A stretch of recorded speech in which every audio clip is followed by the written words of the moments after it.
Almost every online business needs payment.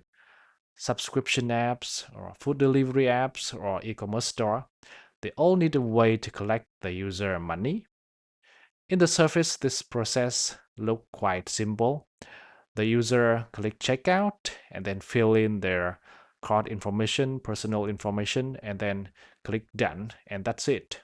But in the background, there are a lot of technical concept involved, which is webhook, retries, and third-party provider. So that is why understanding how payment work is quite useful. And once you understand it, you can actually understand another kind of similar system as well. So in this video, we will talking about this topic. And by the end, you will understand the architecture of a common system to integrate with a payment. And maybe you can apply to your work. So let's get started. So let's say a user wants to buy a product online. First thing is they're gonna choose the product and then click checkout. After that, they will be redirect to another page to doing the payment. They're gonna choosing a payment method and then fill in all of the personal or card information. And then they're gonna confirm the payment. After that, the payment provider will process the transaction for us. If the payment is successful, they're gonna send the result and we're gonna update the order status as paid. So you guys can see here is that the payment provider will doing most of the hard part for us, which is handle the user sensitive payment information and then working with the bank to transfer the money. We want this because we want the provider handle all of the hard part for us so we can focus on the business logic ourselves. Now let's take a look at the technical side. When the user click checkout, our system will create an order with status unpaid. Then it will call the payment provider to create a payment session. Usually this request will include some information like the amount, the currency, the order ID, and maybe some personal user information. So after the payment session is created, the payment provider will return us that checkout URL. So we're gonna redirect the user to this URL by returning a HTTP status 302. Then the user gonna visit the payment provider page to doing the payment there. After they complete that process, they will be redirected back to our website. You can wonder where is the user money is going to when they complete the checkout. So usually the company will have an account in the payment provider to hold the money and another business information. So after the user complete, the money will go here. So at this point, we have some way to fetch the payment status from the provider. So the first way is when the user is redirected back to our website, we fetch it immediately. But usually the payment status can be delayed because money transfer can go through many validation and many platform before landing to the company account. So because of that, we might need to retries a lot. So this method might not be the best fit, I think. So we have another way which is more reliable to update the payment status, which is using the webhook. Webhook is a public API endpoint from our system, which is used to listening to event from another third-party service. In this case, will be the payment provider. When they send a success or failed event, we will listen to that event and then update the order status accordingly. So the technical flow is user checkout. We create the order, then create a payment session. We then redirect user to that payment URL. Then we listen to the webhook from provider to update the order status. This is like the core architecture of integrating with payment system And even though you guys can see that integrating with payment system is quite simple, but we still have another problem need to discuss to avoid some common mistake, which is like we need to solving the case when we have duplicate webhooks or we want to secure our webhook endpoint.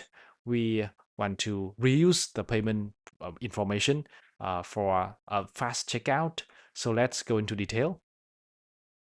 So the first question you guys might wonder is how can we map the payment to the order?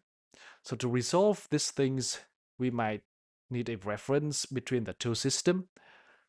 The payment provider will have the payment model and we have the order. So we need a reference between those two to map to ones, right? So usually when we're sending a request to create the payment session, they will allow us to send with a reference, which we can use order ID over here.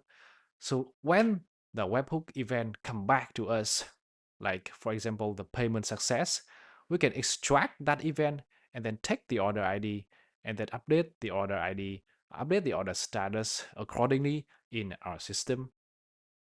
So sometimes the payment provider will send us the same event more than once. This is normal. So what we need to do is we must set up the webhook handler in an idempotent way, which means that it can process the same event multiple times without breaking our business logic. For example, if an order is already marked as paid, a second successful payment event comes in and it's not going to be processed. So it will avoid a side effect action like sending notification or the email twice. Many provider will have an idempotent key set up in their event, which means that we can extract the event and take those idempotent key, store it, and check later to find out if it's duplicate or not. But sometimes the event coming to our system very fast. So we need to process the event in an atomic way, which means that we should wrap the database query in a transaction and then sending that to the database. It will guarantee each event will be processed atomically.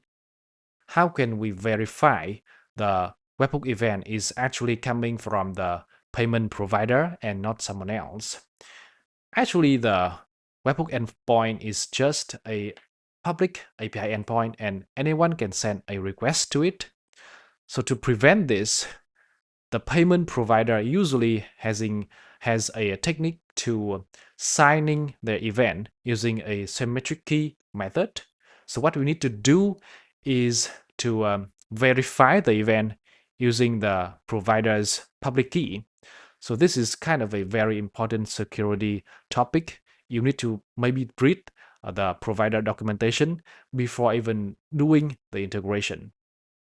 Many apps allow the user to reuse their payment information or a fast checkout next time, but our system should not storing the raw card information of user. It's quite sensitive. So if we want to uh, reuse for fast checkout without storing it, what we can do is usually the payment provider will have a technique called payment token or the payment ID. How it works is usually on the first payment success event, it will include in there. What we need to do is just extract it and storing the payment token of the user to the system. So next time we can create a payment session with that token to tell which user information or card information we want to use. So that is the core idea of integrating with the payment system. From the user point of view, they just click checkout and then pay. But from our system, we need to create the order, create the payment session, and then redirect the user, and then listening to the payment and then update the order status. Other than that, we need to doing another problems like resolving the duplicate webhook and then secure our webhook endpoint, and then tokenize the CRUD information. So this is the core idea when we want to integrate with payment system and many other systems as well. So I hope you find some value in my video.